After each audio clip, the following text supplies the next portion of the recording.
Good day to you and welcome back to my channel. This is Charles with Womax Wood Carvings. I want to apologize. I've been away from the channel for quite some time. I had a pretty serious injuries and I'm still trying to recover from them.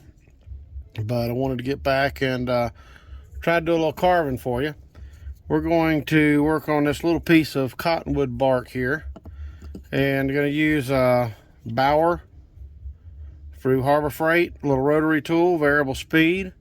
Super light, works really well. Now, of course, you can't put a tremendous amount of load on it. My go-to is this Ram micro carver here. That's pretty much my go-to tool, but this little Bauer does pretty good, and we're gonna use it now and work on this little wood spirit. So you're gonna hear some noise. That's my homemade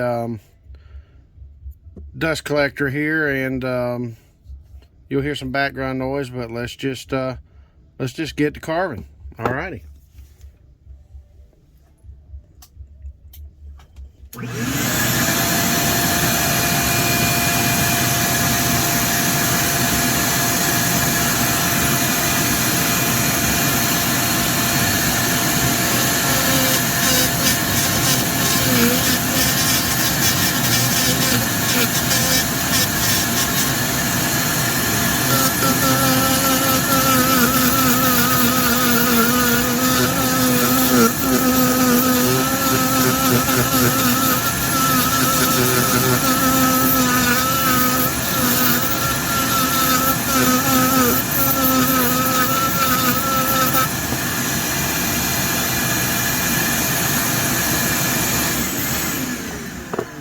Okay, one thing I do like to do is I like to try to pencil in where I'm wanting to make my cuts. It just kind of helps.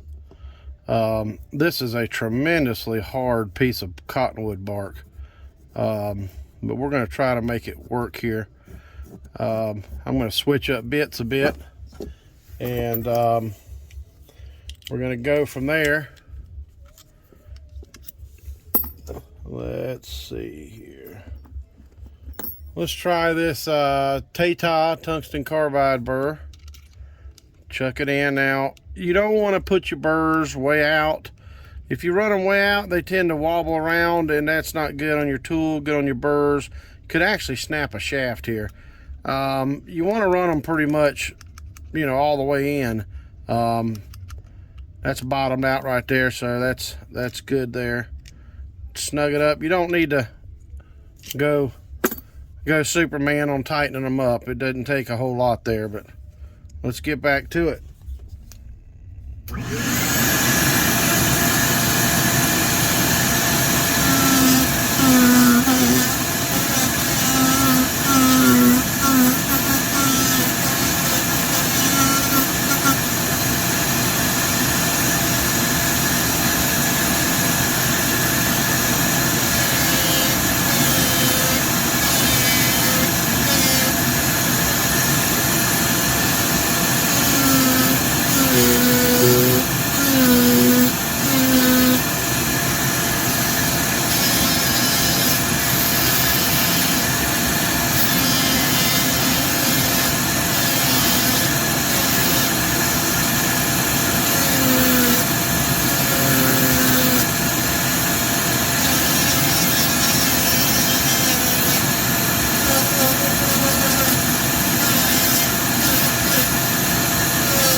Okay, if you will notice, this contour, this cone shape, inverted cone shape on this burr allows me to pretty much rough in a complete little face there.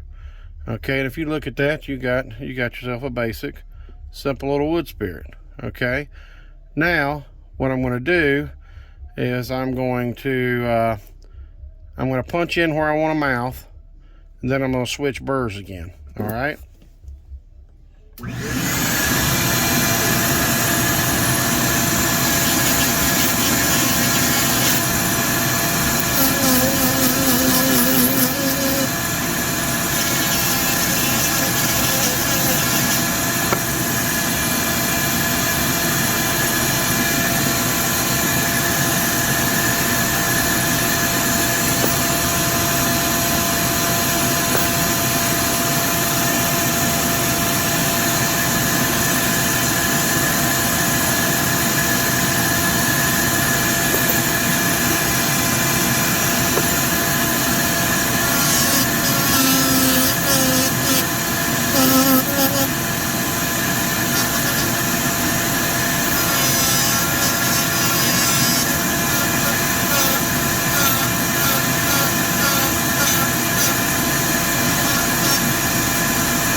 Okay, all I did was take the tool with this fine burr here. Okay, tungsten carbide. Once again, this is from Tata Tools, and I just gently brush, kind of as if you're using a paintbrush. Keep in mind, this is a very, like I said, very hard piece of bark here. A lot of people will discard these outer pieces of bark, but you can, with taking your time, you can actually carve them. You want to just gently sweep away very gently, and if you look, we got the makings of a face there. Now I'm going to work on putting some eyes in here. Okay, so I'm going to switch up to a totally different burr, and let me see which one I want to use. Let me find him here. My burrs are everywhere, so just bear with me a second. Here we go. All right, I'm going to use this one right here. Once again, it's a Tata tungsten carbide. Now if you notice, this one goes way down in the shank, okay, but that's quite a bit. I want to go more than a quarter of the way in, okay. I want to make sure that it is secure, but I don't necessarily, I want that reach. I don't want the tool to interfere, so I'm not going to bottom it out, okay. Once again, you don't need to go Superman or Hercules on that. Just snug it up. All right. Dust collector on.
on something this small, for those eyes, we can just simply give the impression of some eyeballs.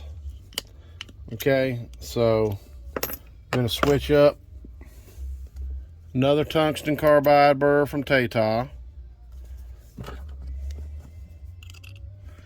And I'm going to show you without the dust collector running this time. I'm just going to brush up, going to cut up in there a little bit, kind of define the eyes a little bit.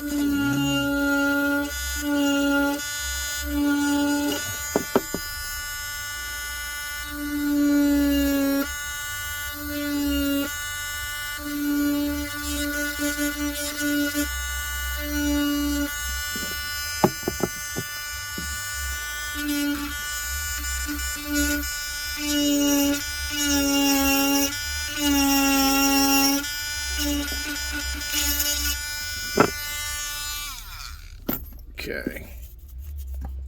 All right. You can see we got the eyes going up in there for us. Okay. All right. Now I'm going to add a little hair to it. So once again, going to switch back out.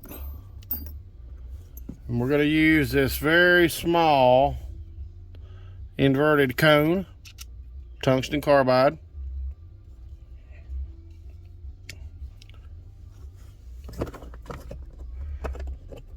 The reason I love these Tata burrs is they just last. I carve all kind of things with these things, from wrenches, hammers, pistons, all sorts of stuff. But dust collector back on, always be safe, and we're going to put some hair in this little guy.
Okay, now, when you're doing your hair, okay, you want to vary your depth on your hair. You can use different burrs for doing it, different bits, different ways. There's different methods. But these inverted cones, let's see.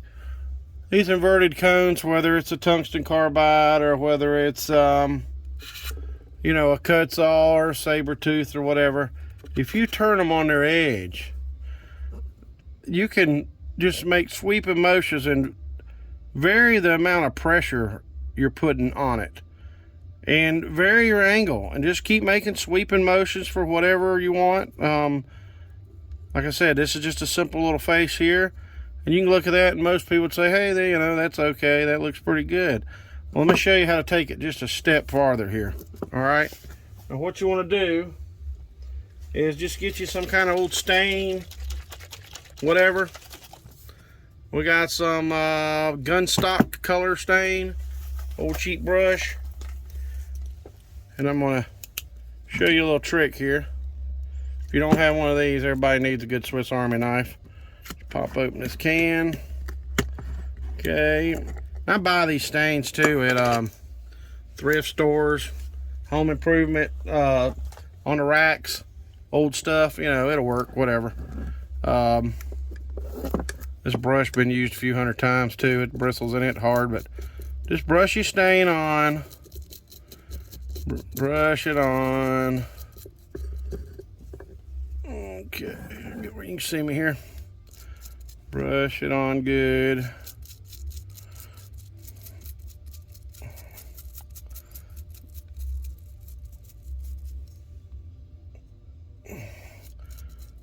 I generally don't use a brush this many times. This one's pretty hard here. You can buy a whole pack of these at Harbor Freight pretty cheap. Just, they're called like an acid type brush. You can use them for different things. All right, now, enough of that. Got that on there. Let me set my brush aside. Always remember to go ahead and secure your lid on your stain or varnish, whatever you're working with, so you don't end up forgetting or end up knocking it over. All right, now take you a tissue, rag, old rag, whatever. I want you to wipe it down, okay?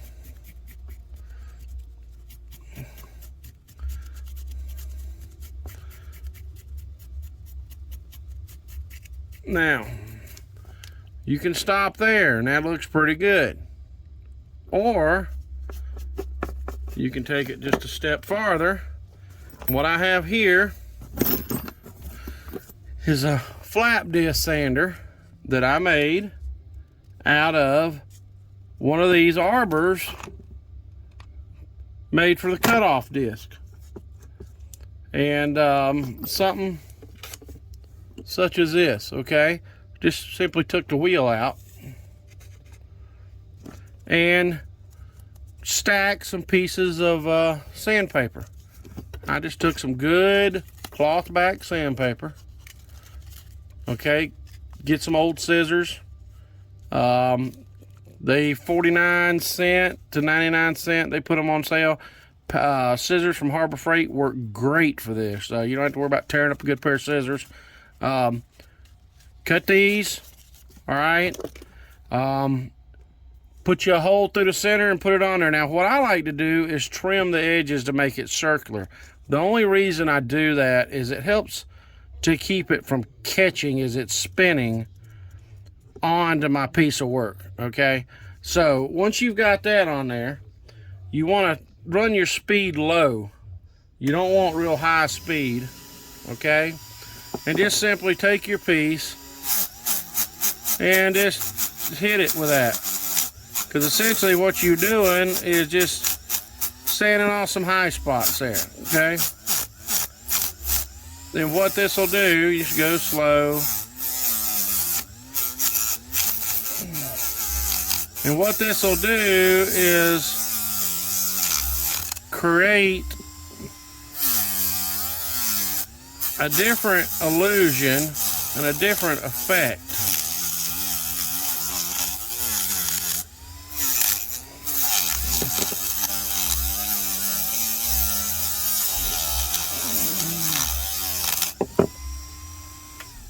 All right, now I hope you like that. I think it looks great. Gives it a little bit of different look, different effect, and very simple. And I want to say I apologize once again for not keeping some videos up. Going to get back with it, and I hope this little video serves you well and gives you some little ideas. Alrighty then, I appreciate it. Be sure to like and subscribe. Thanks so much.